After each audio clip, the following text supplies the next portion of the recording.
जैसे भागवत में एक प्रसंग आता है चित्रकेतु राजा का। देवर्षि नारद जी और अंगिरा जी बड़े महात्मा हैं। इन्होंने उन पर कृपा करने के लिए उनके घर पधारे, पर उनके अंदर कामना थी। उन्होंने अपनी कामना रखी कि मुझे पुत्र की प्राप्ति हो।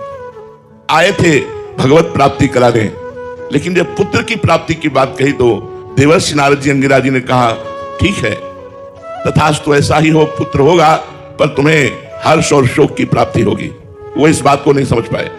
पुत्र हुआ, बहुत सी रानियां थी, उनमें अन्य रानियों को ईर्ष्या हुई कि अब राजा तो बड़ी रानी के पास ही जाते हैं। जब से पुत्र हुआ तो पुत्र को जहर दे दिया, वो मर गया। हर्ष और शोक, पैदा हुआ तो हर्ष, मरा तो शोक। जब वो व्याकुल थे तब फिर देवर्षि नारद जी और अंगिरा जी आए और उनकी व्याकुलता को दूर करने के लिए उस जीवात्मा को बुलाया और कहा देखो तुम्हारे माता पिता बड़े दुखी हो रहे हैं। उस जीवात्मा ने कहा कौन किसका माता पिता, कई बार ये हमारा पुत्र बन चुका है, कई बार कौन क्या बन चुका है, हमारा इससे कोई संबंध नहीं। उनके मोह का नाश हुआ, तब उनको उपदेश किया और वो महाभागवत बन गए। तो जो भागवत धर्म है वो संतों के संग से प्राप्त होता है, पर संत संग का लाभ तभी मिल पाता है जब अन्य कामना और तृष्णा का त्याग हो जाए।